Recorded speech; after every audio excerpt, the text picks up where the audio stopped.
Hello, Internet, and welcome once again to the always online multiplayer gaming podcast brought to you by MMOBomb.com, your home for all things multiplayer related. I'm your host, Mike Byrne, aka magicman, as always. And this is episode 488. We're doing the show live, as always, twitch.tv/MMOBomb. Chat hanging by to jump in with their opinions on things. If you're watching on YouTube, listening on iTunes or Spotify, or you're right on MMOBomb.com, the one that pays the bills, we appreciate it. Thank you. Give a thumbs up, a like, a subscribe, comment, turn on those notifications, all the stuff that feeds the algorithms. But most importantly, don't forget to hit us with your weekly bombs or question of the week answers. It's the most important part of the show, and it's all about you. Joining me to go over a ton of fun game stuff and talk overwhelming MMOs, Mr. Troy Blackburn, the Noob Fridge. What's up? Just woke up, so I'm nice and grumpy today. So I'm ready for some of these topics. Nice and grumpy. That's a great way to start a day, to just sit back and talk about some gamings. You know, if you could just be already pissed off, that'd be fantastic. That's great. I'm ready to go then. Also on the line, the Dino Fries himself, Mr. Matthew D'Onofrio. What's up, sir? What's up, guys? I've been up since like 6, 7, so I've been around the day, and I'm ready to get into it. It's my favorite part of the day. Yes, but are you grumpy? No. Yeah, I'm see, feeling okay. Yeah, we should have a wide plethora of opinions from the Grump Master himself and then the more level-headed Matthew and Michael. So I guess we'll take that as we head over and get started with the news.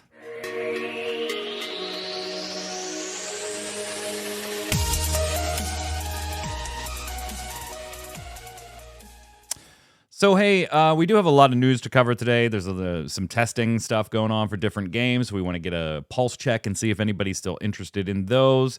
The future for some games that we've been speculating on, whether those futures are good and bad. And we'll be sure to get to all of that. But there was some Final Fantasy XIV news that I thought was not interesting in and of itself, really, but if you've been playing Final Fantasy XIV for a long time, then you know that these conversations have been happening for a while anyway. But it did kind of get my brain thinking, like, how do you deal with, like, overwhelming players in MMOs and multiplayer games that have been, long time established? I know, Matthew, you play MapleStory. That's gone on for, what, 20 years now, it feels like that's been around. And how does a new player get into a game like that? So first, what's going on the 14 front? Twofold. In different interviews this week, Yoshi P has brought up the topic or been asked about the topic of going free-to-play. Spoiler, no, it's still not going free-to-play, although it is pretty much as free-to-play as you can get without being free-to-play. Like, there is the unlimited trial for A Realm Reborn, Heavensward, and when 6.5 launches next month, the Stormblood expansion will now be in that unlimited trial. So yeah, you have some limitations and level cap as far as what you can do there. But, all you got to do is buy the last 2 expansions. But you still have to have that sub, right? It's like that sub is the difference, Troy, between Final Fantasy XIV being Guild Wars 2, right? Or EverQuest 2. Where the base game is free, maybe some of the expansions are free for something older like EverQuest, but the most recent expansion you pay for, like an Elder Scrolls Online or a Guild Wars 2. That sub, if you want the current and the previous expansion, that's the key. Like, that's the only difference. That's it. It's so close to being free to play, but no, not going to be free to play anytime soon. The other piece of this, though, is based on if you've tried to get into 14 late, let's say in the last couple of years, you never played and you try to get into it now. Since it is very, very heavily story driven, you have to play through all of the story content. There is content, dungeons, trials, and stuff like that will become part of your, random daily queues. But you have to play through the story to unlock a lot of those pieces. It's not an MMO where you can just, hey, I'm going to go fishing until I'm level 60 and then I'll go, play the newest thing with my friends. You won't have everything unlocked.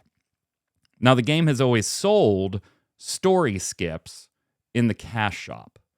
And they range anywhere from like $7 to $25, depending on how much you want to skip. But that's been the only way to skip that type of stuff in Final Fantasy XIV. So we always hear that, that is just so grindy for a new player who just wants to jump in and start playing with their friends to have to work through that whole story. So they did ask Yoshi P about this in a recent interview. Are there plans, now that 6.0 completed the entire Zodiark Hydaelyn saga, are there plans for some type of different way to jump ahead? And Yoshi P says, we've been making preparations for those who want to skip the story between 2.0 and 6.0, collectively referred to as the Hydaelyn and Zodiark saga, and instead begin from Newfound Adventure saga that started in the 6.1 update with a summary of the story and lore as well as features to introduce key characters. Even if the introduction to that story may come off as too thorough and dull, is it truly the right choice to skip it, talking about letting you jump straight to 7.0 Dawn Trail when it comes out? And he says, that's where I'm undecided. Troy, what do you think Yoshi P and team need to do on this front? It is certainly something that absolutely needs to be addressed. You also have, when 6.5 launches, the Xbox beta, a whole new platform for the game where if you're not playing on PC and you don't play on PlayStation, this would be your first chance to jump into 14 since it's coming to the Xbox. They've got to do something on this front, right? It's a problem that at the moment just keeps getting compounded, not alleviated. Yeah, and I can understand his dilemma in trying to decide what to do here, because they've built such a story-driven game and everything kind of revolves around that going into it, regardless of whether the saga is over with or not, you're going to be, if you skip that story, you're going to be left behind on some of the things that have happened and some of the things that have gone on in the world and the world building itself and sort of the who you are and why you're here going into the next expansion.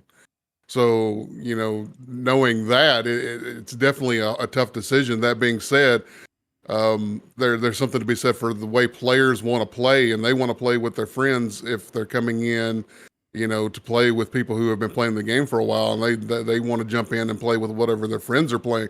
They don't want to be 6 months, a year behind, trying to catch up to everything. So at the end of the day, I think they're already selling story skips in the store. At the end of the day, I think that probably you should let players just start with the new saga and move forward from there.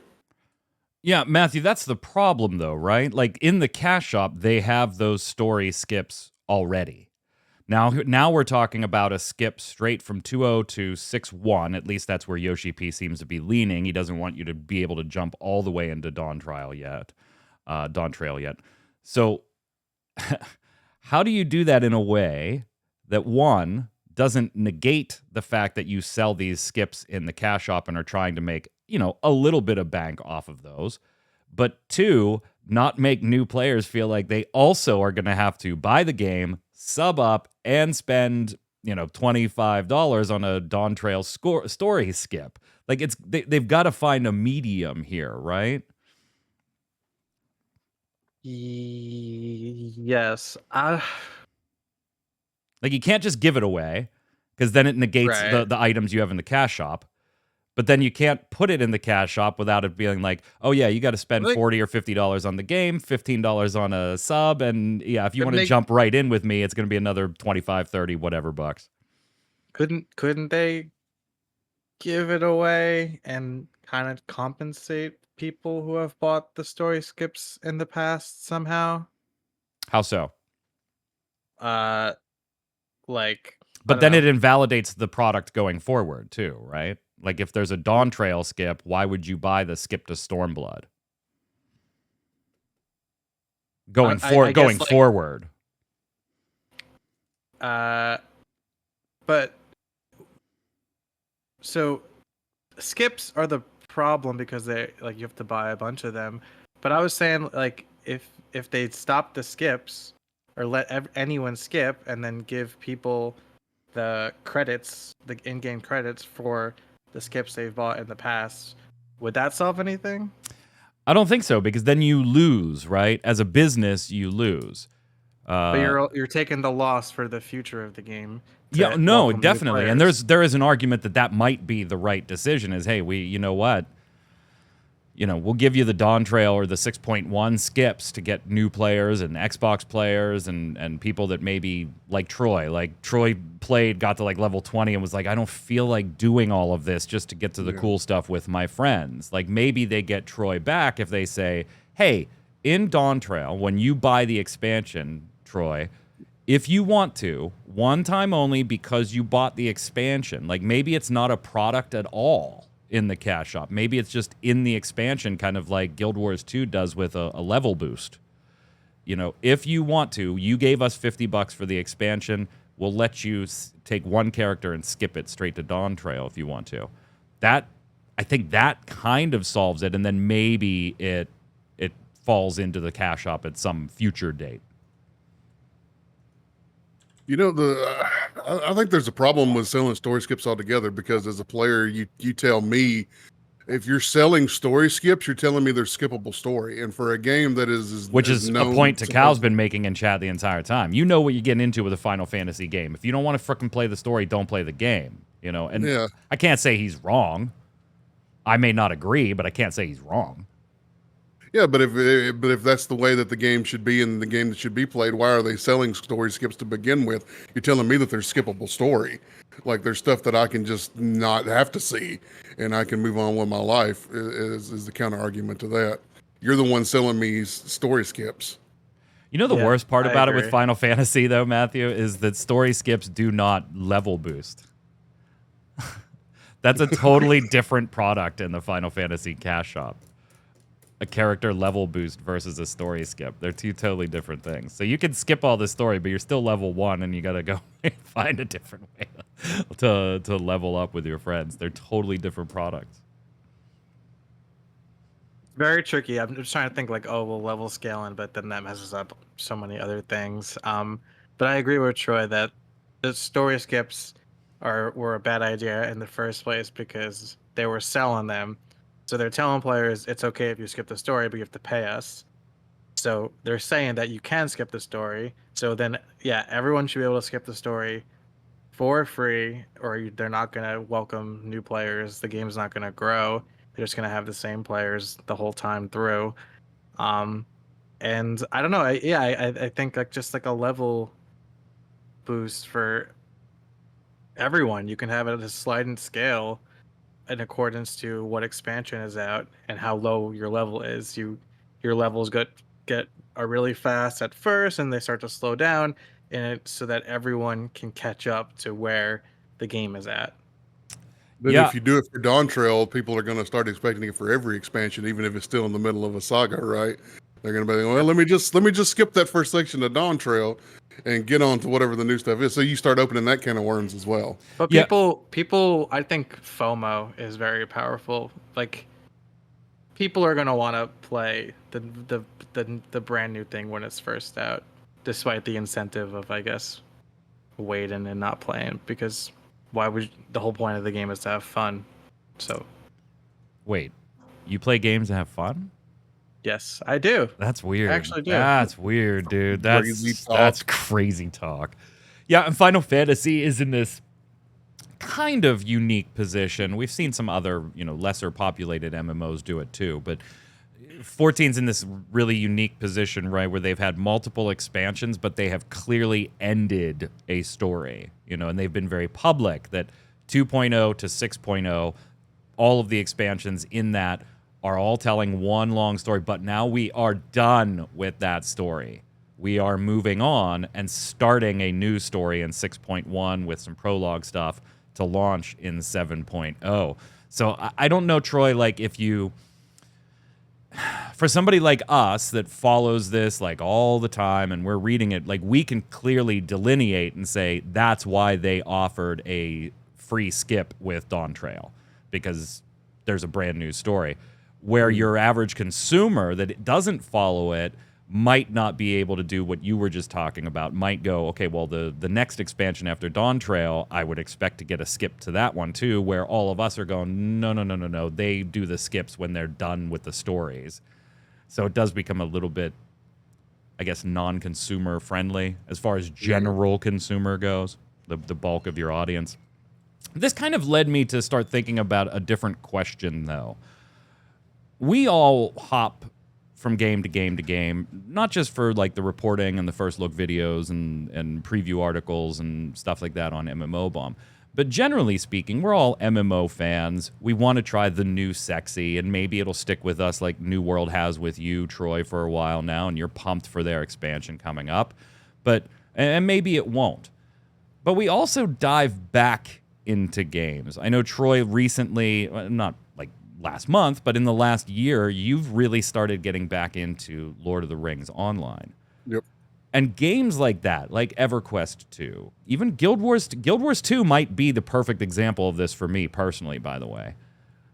How do you deal with that, like, overwhelmed feeling when you start an MMO that has been around for so long, that has so much going on it, that maybe you don't know a lot of people playing it, so it's not like you and a bunch of friends are checking it out and all learning together, but you're trying to, how do you not just walk away from it? Just go, you know what? I don't want to sink the time into learning all these. I'm just going to go play New World again. For a lot of what I play, it's pretty familiar to begin with. Lord of the Rings is a lot like World of Warcraft. Guild Wars 2 is kind of its own animal a little bit, but I have played it since launch off and on, so it's familiar to me. Every time I go in, I look for a new. I have to find a new community, a new guild, because that's the nature of the way we play. Very few guilds hang on to me during all my breaks and stuff. Luckily, my SWTOR guild, I've been in the same SWTOR guild for years, despite coming and going. So that's been nice. So it's always the same people whenever I jump back in to play with.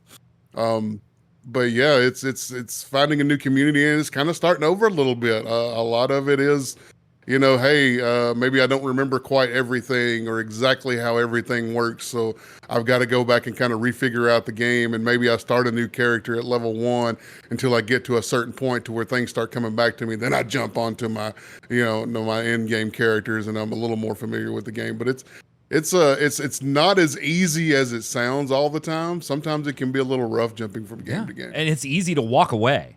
Because you have, in my case, Final Fantasy XIV. It's like, I'll give you a perfect example, Matthew. And maybe part of this is on me, right? EverQuest 2 is a game that I didn't play at the time. I was in Final Fantasy XI at the time, so EverQuest 2 just didn't do it for me, and I didn't have a PC that could do anything besides like Basic Edition at the time, anyway. So years later, EverQuest 2 to this day is still one that I'm always like, I would love to go and experience some of their dungeons and some of their things. Like, I love the PvE, and you know what? Some of the systems might be a little outdated, but it still holds up relatively well. It's not like, going back and trying to play the original EverQuest, which is a totally different beast. So I always want to give EverQuest 2 a try.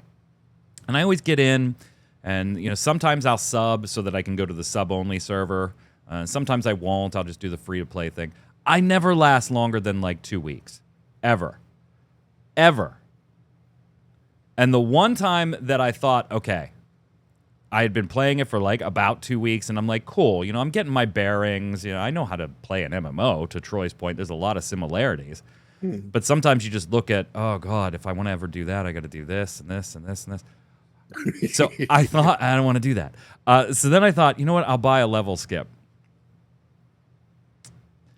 I think besides the ones that Guild Wars, that ArenaNet has given me, I think it's the only game I ever purchased a level skip in. Mm-hmm. As soon as I hit that skip button and everything popped up, it was so many windows that opened simultaneously. Thousands of garbage things thrown into my inventory and 6 hot bars. And I was like, whatever it was like $25, let's say. I don't know how much it is. But I bought it. All that stuff happened, and I was like, yeah, I don't want to play anymore. I locked out, and I didn't. Too overwhelming. I didn't go back. I was like, that was the worst idea I ever had. Yeah, those level up gifts that they give you are so useless when you actually use the level 80 boost. I heard Lotros is worse. Like, Lotros just totally bones your inventory when you do it. I don't know. I haven't level skipped in Lotros, so But Matthew, like I mentioned Maple Story, and even Maple Story, Mhm. which compared to some of the games we're talking about, people might feel like it's on the simpler side of things. But it's been It's running not. for so long and has all kinds of complex hidden systems that the new player might not be aware of. How Mhm. do you deal with, hey, I really want to try this game, and then fighting through that overwhelming feeling where you're just like, no, I'm gonna go play Maple Story again, go back to my comfort zone. Yeah. Well, first of all, I quit again. You I quit quit a Maple while ago, again. actually. Yeah, but I did start playing again, like having not played for years, and then uh at the start early in this year, I started playing again, and I played pretty religiously for a few months. And honestly, the only thing that got me to play, um, again, was the nostalgia factor. Like, this was a game I used to play. I have good memories of it, and that's enough to make me to want to jump back in. I was able to catch up after that. I had to play religiously. I had to play so much, but um, it's and then I quit because like there's so much FOMO in Oh MMOs. yeah. I mm, just thought like faux MMO, whatever. But like too many, because there's dailies, there's weeklies, there's events, and if you don't do them, then you miss out. And so like it's hard to know that like if you jump into a new MMO or you stop playing and you go back in, that you missed out all this stuff, and it's like easier to just detach, like force yourself to be like, nope, I'm uninstalling. I'm just not going to think about it anymore Yeah. because it's too much. It's too overwhelming. And I mean, Chaos as you said Causer in before, chat says games one are simply supposed does to be not quit fun. Maple Story. You always come back. I quit. Uh, it sucks because I was really enjoying it, but it became too much of a chore. So to answer your question, as I rambled there, I think that the more FOMO a game has, like with Final Fantasy and their story, which is unique, but the more FOMO an MMO has, the harder it's going to be for new players or returning players to return and new players to want to jump in. Yeah. Uh, and I don't know, like, do you have a good example of an MMO that's active right now that is welcoming to new players? Yeah, that's the other thing. Like a lot of the games themselves aren't very welcoming to new players, right? Troy? Like they have their own. EverQuest 2 is one, like Guild Wars 2 is one of those for me. Every time I'm like, you know what? Screw it. I'm sick of Troy giving me shit. I'm gonna get this character out of the silver waste. I'm just gonna pick something. I'm gonna do map completion. I'm just gonna roll through map completion. That's all I'm gonna do is just bang these maps out. And then, it's not exactly user friendly even at that level. Yeah, it's easy to just say, okay, I'm going to go through map completion and I'm going to try and learn all these abilities and try and maybe I'll look up some builds and stuff like that online for Mesmer, and I'll roll with whatever seems good for a little while till I'm comfortable enough to make my own changes. But it always, and Takao said this in chat, right? You just go and you start at the start and you learn the way you would have if you would have started at launch. And he's absolutely right. The problem I run into is like, I run into a wall where I'm like, ugh, I just want to get to the good stuff, the stuff I really want to do, why I'm even in this game. And I could just go do that right now in Final Fantasy 14. Like I don't need mm. to grind out 17 maps to open up this. Um, and then there are games like Lotro. I feel like while Lotro's tutorial sections are really well done and they're like class specific or race specific, I don't remember which off the top of my head, and they're interesting and engaging story wise. Lotro is kind of a fucking mess with the number of pop-ups and shit that you get along the way as a new player, some of which you have no idea what it's actually referencing for a long time. That's your game, Troy. Your game. You don't think an ongoing MMO by definition can be friendly to new players? Huh. I think it can be. I think They have to the want to more be, though, and that's the problem. I feel I think like you There run into the gets problem. all of these get to a point where they're so old that you're like, it doesn't make sense for us to sink time and development into catering to new players. We're beyond the new players. We just need to keep our players now. I think that's what happens to a lot of these MMOs. Like, do you think EverQuest 2 is really worried about picking up new players at this stage? I don't think so. I think they're probably focused on let's just keep the players we have, and if we get some new ones along the way, great. yeah. And even the games that are considered more new player friendly, some of those where you can kind of go where you want and do what you want, ESO, Guild Wars 2, it's so much better at level cap you can still go back and do all the beginner stuff, but there's so much more build craft and other things you can be doing alongside that. It's just so much better at level cap to go back and do some of the older content, some of the beginner type content. ESO is a perfect example. They just redid their new player experience again. Again. Yeah, it's like the fourth time. But they had to. It was a mess. You know, like, and so they've limited the number of quests that pop up for new players so that you're not like overwhelmed with what the hell am I supposed to get. Like, they literally just redid it. It's actually done pretty well too. I think it still needs another revamp, and that'll come a little later. But it's definitely a step in the right direction. And to Matthew, your point, like catering to new players, there's an example of it just having happened this week in one of the more well-known MMOs. I think, wouldn't you say like New World is a good example of this? Just with the fact that it's buy to play, so there's no sub. They're only just introducing paid DLC for like paid expansion. But I feel like New World is a game that new players would still be welcome to, and returning players, and not feel like there's too much to do to catch up. I don't know. I'll defer to you on that one, Troy. What do you think? You're the New I World think expert. once the expansion hits, it's going to help that a little bit. But right now, with the way the in-game systems work, catching up is a slog. It is a grind. Catching up gear wise to be able to actually do the things that everybody's doing now. The way that you've got to hit the expertise levels on your gear, and then you've got to level up your gear past the level cap from 600 to 625. It's not new player friendly at all. It's pretty sloggy. I'll use the slog word.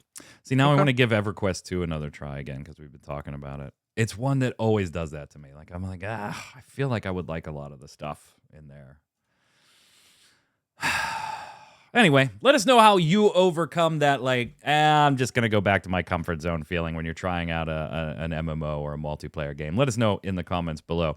Hey, some things that are hitting testing or early access phases or beta phases, whatever you want to call them. First up, we got we got Ashfall. Troy, I think I'm just gonna let you take this one for me. So Ashfall, I'm showing you one of their trailers here. They've got a closed beta test coming up later this year, and they put up an FAQ that was, I love when games do a comprehensive FAQ, and this was a pretty comprehensive one. I'm not saying it was the best answers, we'll get to that in a second, but they did kind of hit like most of the questions that you would want to ask of a looter shooter, talking about what's the focus of the gameplay, localization, weapon attachments, are those going to be a thing, art and graphic improvements, what platforms, like they went through a lot. But Troy, when Troy wrote the article up, he let me know it was done and ready for proofreading by saying, that's done. And after reading through that, somehow I want to play it even less. Yeah, there just wasn't. It's not ready for prime time yet, obviously. And they're not trying to say it is, but the FAQ kind of put a focus on that. And then they really, I'm not saying that they were hiding it before. I'm just saying that I really had it thrown in my face for the very first time. Was mobile. Yeah. And that really, really burnt me on because, their attachments only work in certain aspects. They're trying to add more attachments and add them in all the game modes. There's, focus is not a big open world. It's going to be small sections of world that aren't seamless between each other. They're still working on language filtering and stuff like that. There's still stuff that's being worked on. So the game's not ready yet. They're talking about December or January for testing. So that's fine. I'm not trying to judge them on that, but like really the all the things that just weren't quite ready yet, and the way that the game is going to play, and the FAQ kind of spelling out, not big open world, mobile, PC, mobile. I was like, man, this is just going to be a mobile game ported to PC, and I lost all interest in it whatsoever. Just based on the things that they were saying that they have done and they still got to work on, it just all started screaming mobile port to me. And I'm very, very much less interested than I was before this FAQ came out. It's weird because Ashfall's one I've never really. I love looter shooters, you know that. We play them together, and I'm a big fan of them. Ashfall, I remember when they did their IGN reveal, Matthew, I was just like, yeah, no. I don't care. Like they did this whole thing, and there was like those bullet holes on the screen, like the old theater arcade games you would play. You're shooting, and it shoots back, and there's a screen bullet hole, and I was just like, no, I'm done with this. Of course, I'll still try it, right? I'll give it a shot, but I'm not I'm not like, oh, I can't wait till this comes out. I really want to try it. Where's it fall for you? What are these animals called? Chupacabras? Capybaras? Capybaras. They look super cute. I don't think I've ever seen a capybara that you could ride or have as your pet in a game. And I think that it looks really nice. Like I believe you. I believe your judgment when you say that it doesn't look like it's going to be a good game, but the presentation is quite nice. Yeah, unfortunately, this isn't gameplay. Of course, yeah. But does the world at least look like this? It didn't in the early IGN stuff. They have revealed some since then that has obviously looked better, and they're tweaking some stuff. I remember it had a really like cheap looking font too, as far as like numbers flying off of people when they were getting shot. To Troy, your point about mobile, I do like though that yes, it will be cross-platform, but due to differences in the platform, the system's going to prioritize same platform play. So like even their system is built to say, yeah, PC players and mobile players, if you want to, you can play together, but we're going to try and keep you together because of just differences in the performance of the software. Yeah, I think that's a good thing, because there are differences between playing on PC and mobile for sure. There are huge differences, and there would definitely be advantages to one or the other depending on how the game plays. Certainly. People really play these games on their phone, like shooting games? Yeah. Dude, I have friends who play Call of Duty on their mobiles all the freaking time. That doesn't and sound it blows my comfortable. mind. It blows my mind that they play. Do they it use as a much as they play on their controller? phone. Like No, they use their just phone. Yeah, they just use the like phone. touchscreen? Yep. Damn, Yeah, that ain't me, bro. that's crazy. That Yeah, I blows my can't. I mind. can't even. I just get owned. That ain't me, bro. If I play, And I tried to play Apex Legends on my Steam Deck and got absolutely decimated because of my old ass couldn't even see everything, all the enemies on my screen. then you're gonna go ahead and play on your mobile phone. So I will try it, but I'm not holding out a lot of hope. Troy seems even less interested than that. Matthew, would it be fair to put you a little more interested than I am on this one? Only for the capybaras. Or the chupacabras, one or the other, Chupacabras. or the chupacabras, one or the other. Next up, one I know, Troy, you're interested in, and they actually did the right thing here. They're a little further along development, so it's easier, right? Free-to-play medieval fantasy warfare game Warhaven, coming from Nexon. Steam early access this month, September 20th. 12v12 matches, full-size maps, 6v6 matches on a little like condensed map, and then that's actually a change. It used to be 16v16, but they said, hey, 12v12 works and it maintains the thrill of large-scale combat. So they did reduce the match sizes a little bit. They've been making changes like time to kill and different item changes, but probably the most interesting is what you're watching now in the B-roll, actual gameplay. This is the devs doing some actual gameplay. For the first time, we're seeing extended cut of a regular match. We're not seeing a spliced together video. Big beefy boy. Are you still interested, Troy? Because I gotta say, you know, somebody not generally into these types of games, I was like, yeah, I'm gonna try this. I'm definitely gonna try this. I mean, it is Nexon, so who knows what they're gonna do with the fucking payment model? But whatever. I was gonna say I'm gonna play it on this screen out of the corner of my eye. I'm gonna watch Nexon over on this screen because you never know what the hell you're gonna get out of them. So I'm interested as long as Nexon don't make it some kind of MTX extravaganza. Ice stones, ignition stones, respawn tents have been classified as designated relics, can be utilized in set location. Devs say this makes relic usage more strategic, also balances the effects on matches. They are going to have 5 maps available in early access, Matthew. Moshbarg, Agela, Podin, Sihan, and Hwara, with Dominion, Onslaught, Arm Races, Team Deathmatch, and Reclamation as your game modes. I mean, so it feels like one of those, like, hey, man, you just checked every PvP box that you need to check so that people don't give you a hard time when you launch. This looks awesome. I definitely would be weary because it's Nexon in terms of, like, monetization, but also because it's Nexon, I think you can expect at least some level of quality, given how, you know, they know how to make games at this point. They've been around forever.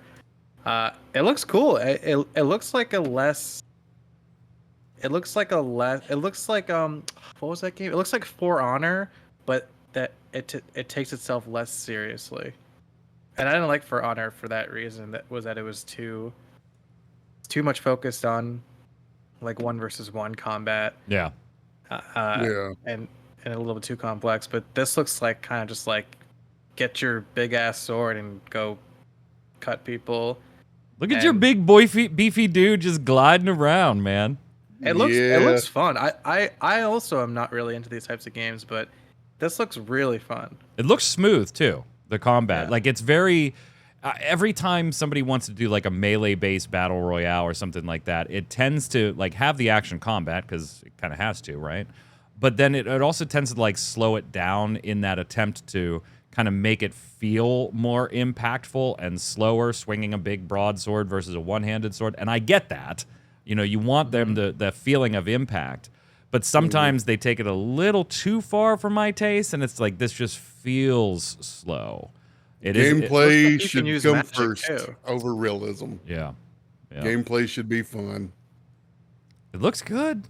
I got to give it to them. It looks good.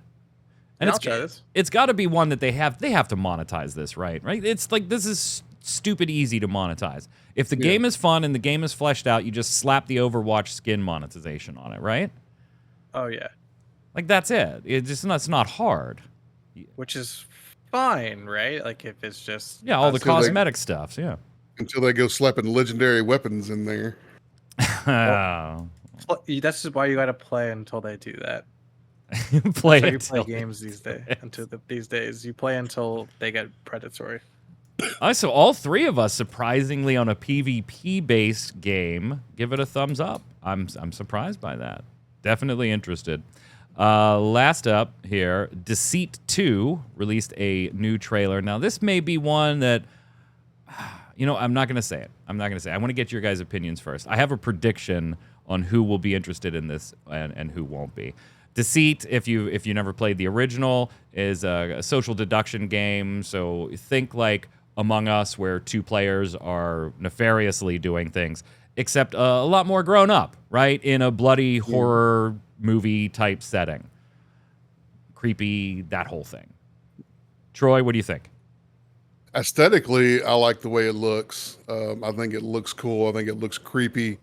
I think it's a great setting for a game like that. Social deduction game itself, I'm not the biggest fan of.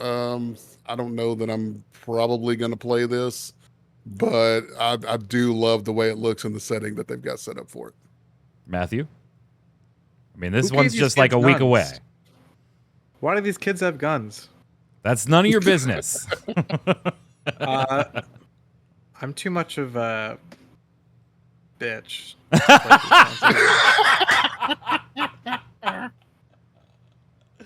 Not into the horror movie type stuff, huh? Nah, So you haven't checked out tried Texas playing- Chainsaw Massacre yet, have you? No. I played what was that game? Starts with the Outlast. Yeah, right? yeah. I played Outlast and I had to play it on mute because it was too scary. I did beat it though, but I won't play another horror game after that. So no, this is a hard no for you. No, but the concept is cool. I feel like if you're a fan of horror, this is like a no-brainer to try out. The first one was good, but it had its faults, and I'm not going to sit here and give a full review of the first one, but I enjoyed the first one. It had its faults. I'm hoping a lot of them are addressed here in the sequel. I love this trailer. It comes out next week. I'm a huge horror movie buff. I love everything about this. It could not check more boxes for me. Social deduction, not my favorite genre, not my least favorite genre. That's fine. And I did like the original Deceit, so I have no problem continuing that style of gameplay. This one is all shades of 2 thumbs up so far for me. I had a feeling that's the way it was going to go. That it was going to be like super pumped for me and the two of you. I didn't know how far down the scale you were going to be, Matthew. like total fan to bitch mode. Like I didn't know which side of the scale you were going to be on there. But I had a feeling I was going to be the only one really into. I'm going to get you to play this, Troy. I liked Phasmophobia. Troy, that was fun. Yeah. Wait a minute. You play Phasmophobia, but this one too much? Well, Phasmophobia is like ghosts. Well, yeah, but ghosts aren't real.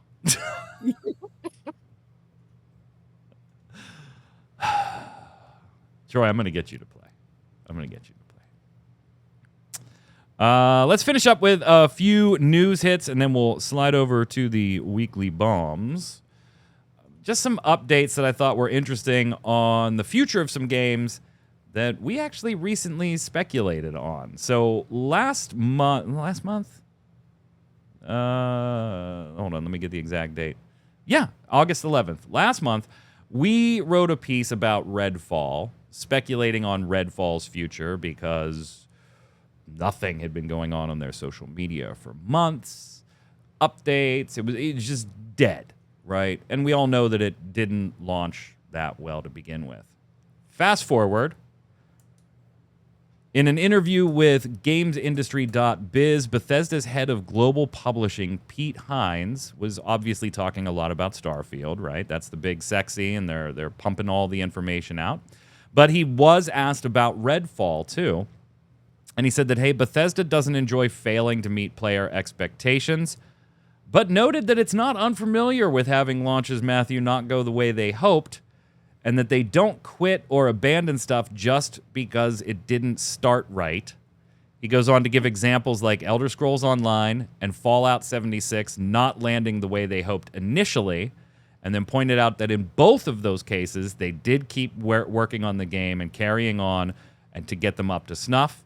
And he says that, hey, with Game Pass, players will be coming across the game 10 years from now, and it'll be there waiting for them.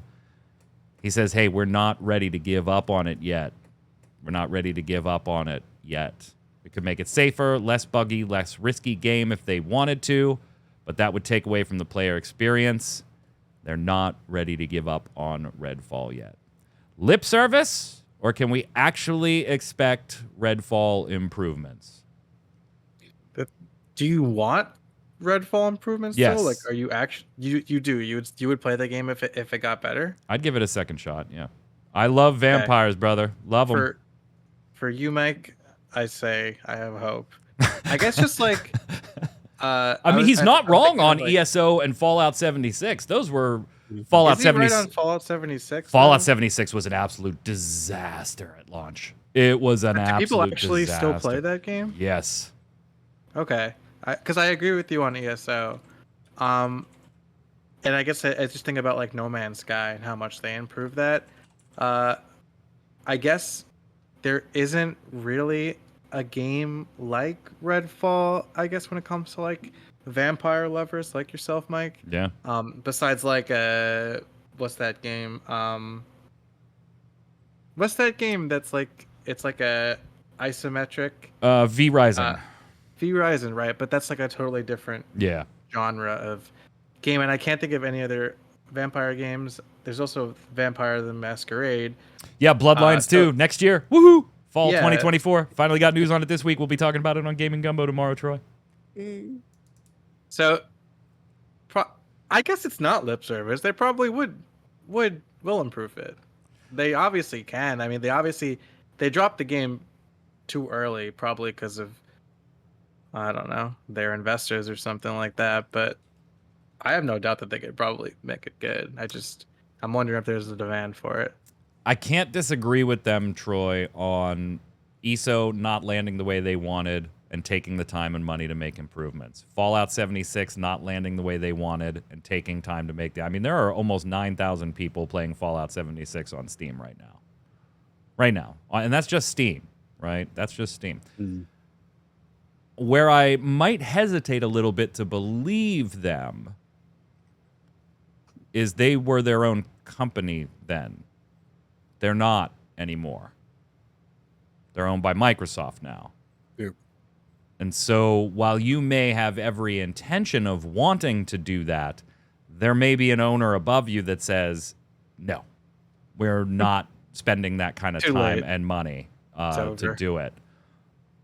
What do you think, Troy? Do they Fallout 76 Redfall? I would hate to see them spend a lot of time and money on Redfall at this point. I think it's dead. I think it's going to continue to be dead. I think yes, there's always you'll always find that person like yourself who wants There wants are a better aspects game of the game version, that are a who lot of wants to come fun. back. Mike's But- the only one who wants this. Yeah, right. You'll always find that guy out there, and he lives here today, ladies and gentlemen. But yeah, you want to not give the impression that you're going to abandon your games if they don't turn out. And I get that for future projects, you don't want the impression that you're going to abandon your games. So I'd like to see them fix some bugs and stuff. But as far as revamping the game, I would hate to see them spend a lot of time and money on that. I'd like them just to move on to the next project and let Arcane build the kind of games that Arcane builds and the kind of games that they do well. So here's I my agree with Troy. That's yeah, a good point. it is. Like, in terms of like resources, like waste some time. Yeah. Yeah. Now, this is going to be a hard one, right, to gauge. I will tell you that on Redfall's side, there are 23 players playing on Steam right now. Where that number is going to be very, very misleading, though, is Game Pass. You have. Well, where the number is going to be misleading is Game Pass, right? Because that's, I would imagine, where the bulk of Redfall players are sitting is via Game Pass because it was on Game Pass, right? Yeah. You didn't have to pay for it.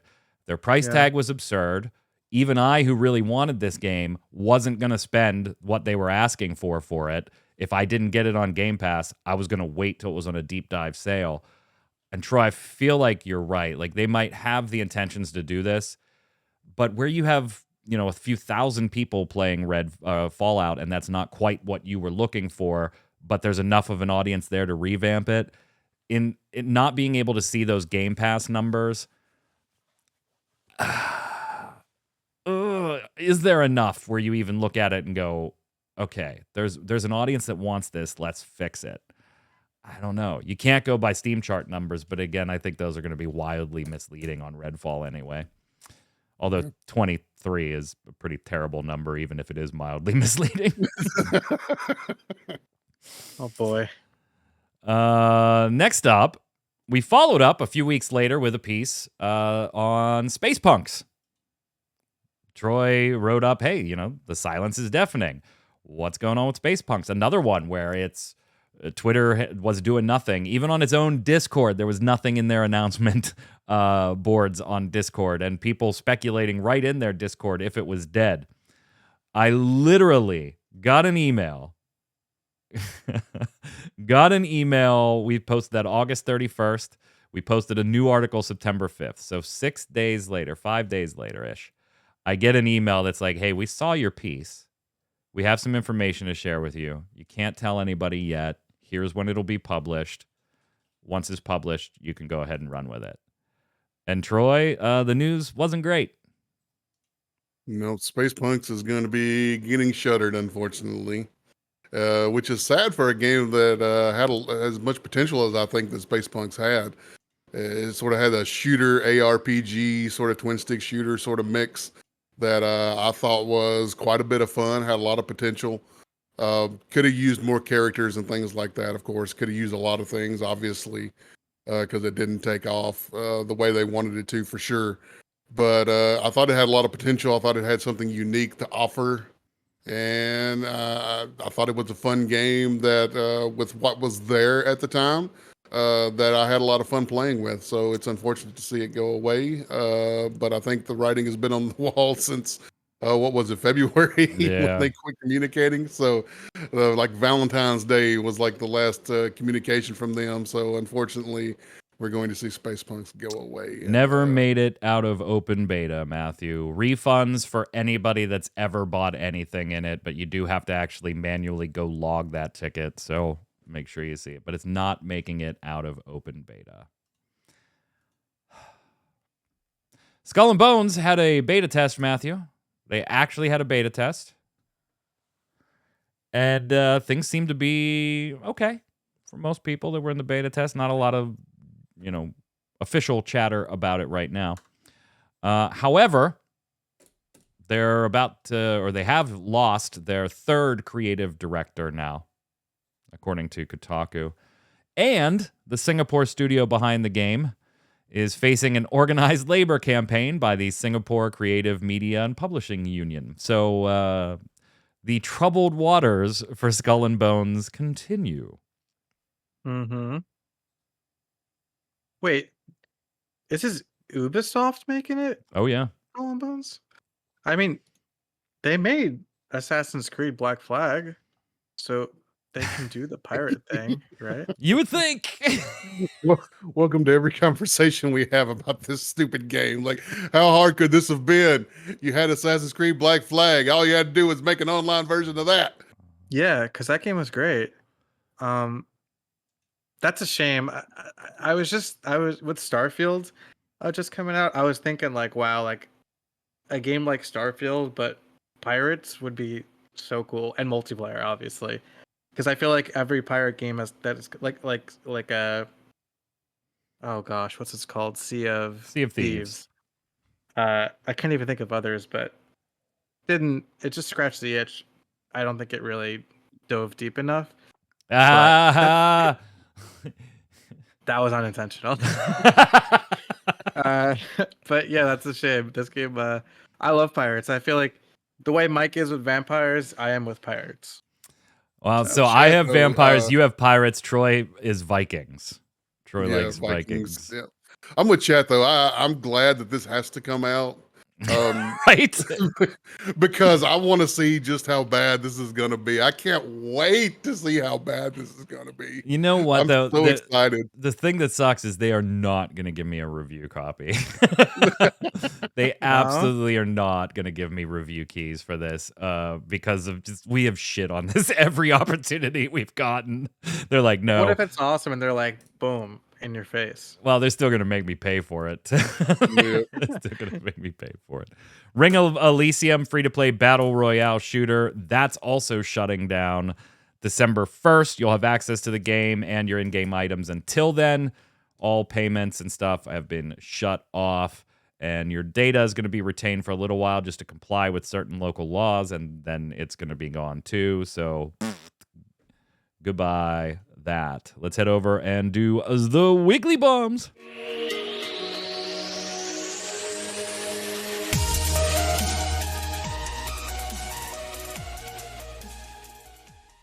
Troy, you're up. A bomb to Jagex and their new hero pass in RuneScape 3. True. Not only the initial, player, throwback against it, but I've been watching a lot of more critical critiques videos and things like that the past day or two. And there's a lot of breakdowns of how much time and money and all this other stuff it would take to actually complete this battle pass, and how predatory it actually is. The way you get to level 100, then the last 20 levels are way more experienced than the rest of it to get the last 20 levels of it. It's very predatory, and a bomb to Jagex for that. Yeah. On that front, we have not reported on this yet because it is just a rumor at the moment, but the Carlyle Equity Group has apparently hired advisors to explore a sale of Jagex on a valuation of £1 billion. 1 billion pounds. 1 billion. Whoa. That's a lot of money. Early stages, don't know who the buyer is, but they've hired advisors to explore a sale of their Jagex studio. We'll keep an eye on it. Just rumors at the moment. That's why it's not up on the site, but yeah, could be interesting. Wonder if it'll sell this time, because remember that whole thing a couple of years ago, Troy, where it was like they sold, but then they were saying no, they didn't sell, and whatever. There was lawsuits about it. Go ahead, Matthew. I gotta give like a neutral-ish bomb to Wayfinder, because on the da bomb side, it's like really addicting and really fun, but on the a bomb side, I don't understand how, like, if the people who made, or like were at least involved with Warframe, which is like very well regarded now, could just go ahead and make the same mistakes that Warframe made in its early stages. So I'm annoyed, but still playing. Yeah, I mean, Airship Syndicate, the developer, so Digital Extremes is the publisher. So I know. I nail them for the servers. I nail Digital Extremes for the servers. That is like 100% on them. Right. Developmental choices, maybe not so much. You know, we'll see how it all pans out. I'm going to give a dub bomb to Dota 2, banning 90,000 accounts. Heck yeah. Yeah, they went through and banned a ton of Smurfs, and then they even took the time to trace those Smurf accounts back through IP channels to main accounts and ban the main accounts too. So taking it a little seriously, and someone who does not play Dota 2 at all, but plays Rocket League, I appreciate you banning Smurfs. I appreciate it. From the viewers, Terminus Tartarus Yamikami says, A-bomb or maybe da-bomb, not sure. I bought a new desk. Got a big corner desk with an integrated shelf for under 100 pounds. That's the good news.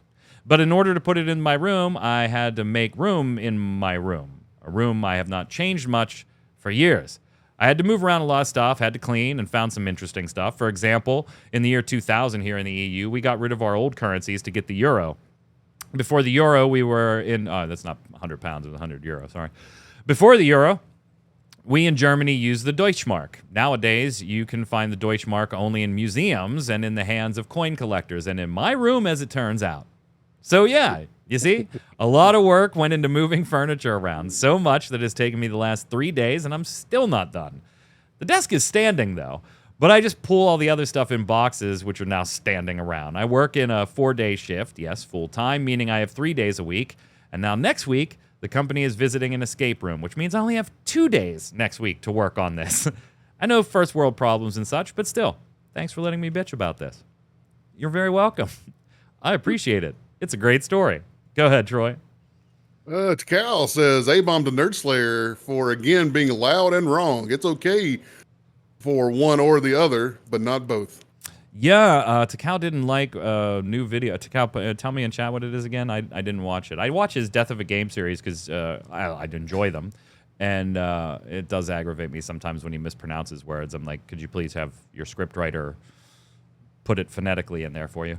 And he uses MMOBomb in a lot of videos as like sources, so I always like give a retweet and stuff like that. But I know you were ticked about a very particular video, and I don't think it was a Death of a Game one, so I didn't watch it. I don't watch the other content personally, so let me know what it was in chat.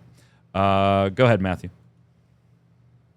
Corey V said, or Kariv said, what I found funny is back in the pre-alpha for New Worlds, they had mounts. I didn't know that. That's funny. I wonder how they were. I was in the pre-alpha, but I don't remember that. I'm not saying that they didn't.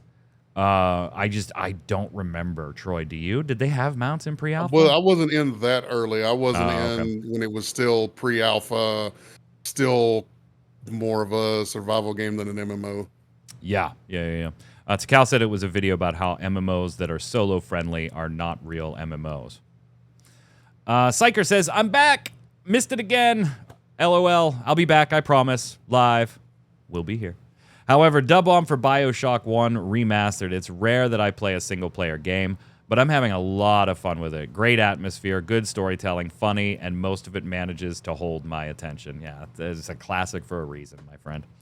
Question of the week last week, and gents, I want your takes on this too. Early access, beta, launch, where do you draw the line on when developers get a pass on certain things?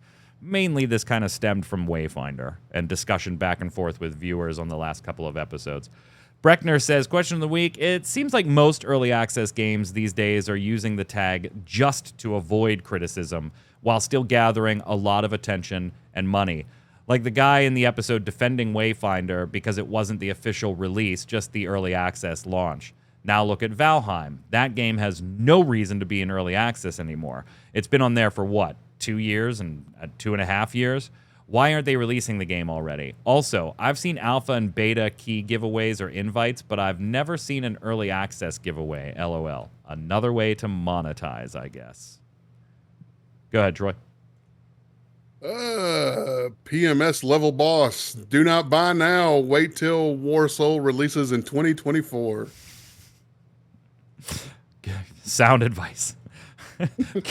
Go ahead, Matthew.